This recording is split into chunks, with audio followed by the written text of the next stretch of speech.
In this video we're going to make a top-down game, or top-down view just like the Zelda style, and I'll be using the Zelda sprites for that.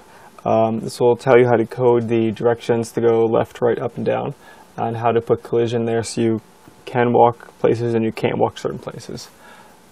So to start with, we can see we have all these sprites right here. I've already put them in here. We have the left, up, right, down, and a couple other ones which we'll get to later when we get to attack coding. And we got the blocks. So if you look at the block is just a block. It's a solid, which means you can't walk through it, so you just have to check mark that. The collision box is an invisible one, but it's still a solid. So the solids mean you can't walk through it, and the visibility is whether you're going to see it or not. And the fence right here is visible, but it's not a solid, to show you both methods. So if I open up the room, we can see that the box has its own collision. It's already a collidable object, a solid object, but the black is overlapping the fence. So if I just put a fence in here, it's going to look like this. But if I put the collision in here, the collision will sit there with it. It doesn't matter in this case which one's on the top or the bottom. The order you put them in will determine what goes on top and bottom. But in this case, the black will disappear anyway because it's invisible when we press play. So I'll press play later when we code it. So the first thing we need to do is make a character. So let's close out these. So I'm going to make an object right here with the blue object button, and I'm going to start grabbing the sprites when I code it in here. So the name of this object we're going to call Link. The sprite I'm just going to pick to start off with the down view. You could pick any other view you want. So I'm just going to start off with the down. And he's not a solid, but he's visible because we want to see our character moving on the screen. And so for movements, let's go with add event, which is down here. And in this case, we're going to use keyboard because we don't have to press left button every time you want to move them. We just want to be able to hold the keyboard. So we'll go keyboard and click left. So now we have a left keyboard event. So now we need to put some actions in the keyboard event for him moving left. So the first thing I want to go to is main one. This is a tab on the right side right here. And I'm going to grab the sprite. And what the sprite does is it changes him to the left direction. So I'm going to check on where it says sprite. I'm going to go for link left because I'm going to be moving in the left direction. I want the left sprite. Subimage, if you only have one frame, then it would be 0. Or if you want to pick a specific frame, and that's what subimage is. Otherwise, I want to play the full animation so I can see him actually moving his feet constantly. So I'm going to go with image underscore index, and this will play all the frames in the animation. I don't actually have any in the most of them right here, but if I did have animations, it would play it using this.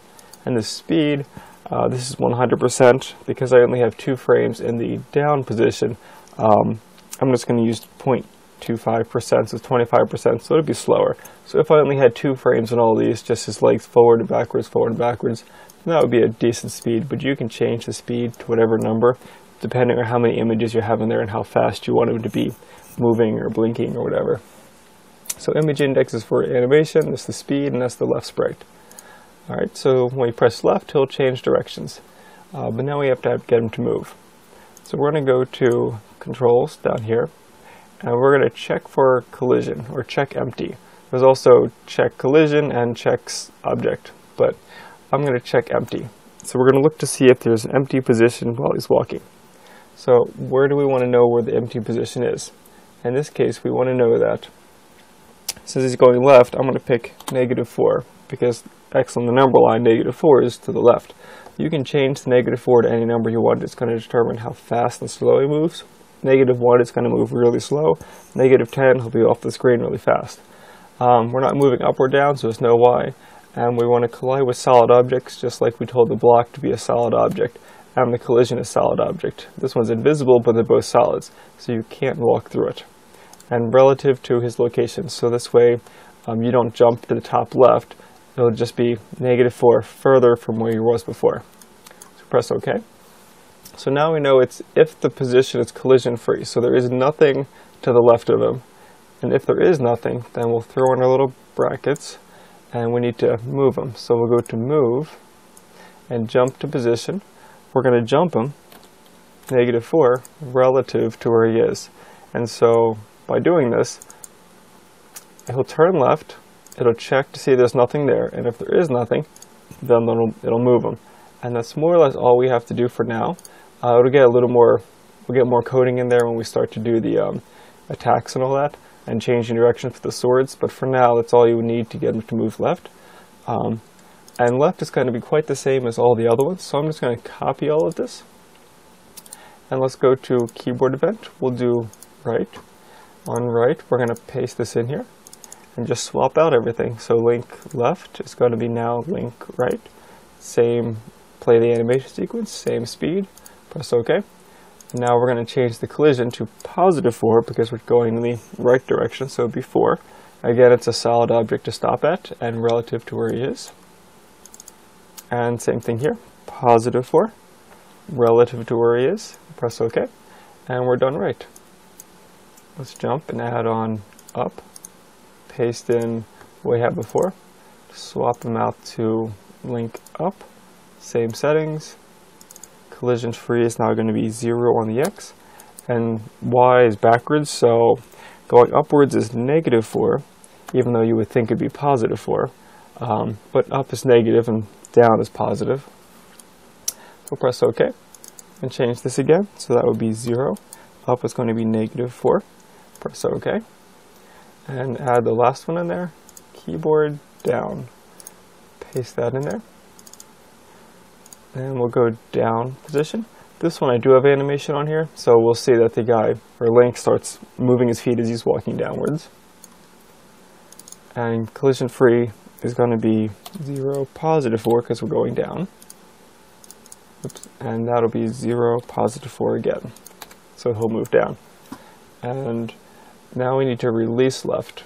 So we're going to go add event, otherwise he's going to keep walking in place, and we want him to stop walking in place. So assuming you had all your animations, we're going to go key release. So when you release the left key, we're going to change sprite to link left. We're going to use sub image of 0. So we're going to pick the first frame, and we're going to go speed of 0. So it won't play anymore. So it'll pick the first image, and it'll stay on the first image. And in this case, it's his standing still position. So with no animation, no speed, his feet won't move anymore. So we'll OK that, and I might as well copy that as well. So we'll go key release right, paste, change that to right, OK, add event, key release up, paste, link up, and key release down. So we'll go down. Alright, and so all those settings in place now. He should walk more or less left and right, up and down, and should have all his animations. Let's go make sure he's in the room. So we'll go take the Link character, we'll drop him in the room right about there, and we'll press play.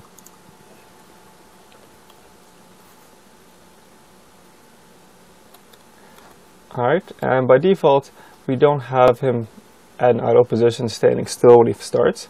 So after that, he then works. If you press right, he goes right. If you press left, he goes left, up, down. And this one, if you look closely at the down position, you can see his feet actually moving. This one he's just sliding, but this one he's actually walking. And that's because I haven't, let's go full screen. So, yeah, I haven't put the animations in the other ones yet. So now when we walk up against something, you can see it stops him. In this case, it stops him again. And these over here, the new ones I did, it still stops him because they're invisible black blocks. The fence isn't stopping him, it's the invisible black block. So you can build your levels with those black squares, or just make these objects solid. And in this case, when you're pressing up, you can still press right and move him right. He doesn't get stuck against the any walls or anything. So that more or less makes the movement to get Link moving around. And the next step will cover enemies and attacks, but this gets you off started to start building your level and get him to move around, and so he doesn't get stuck in anything.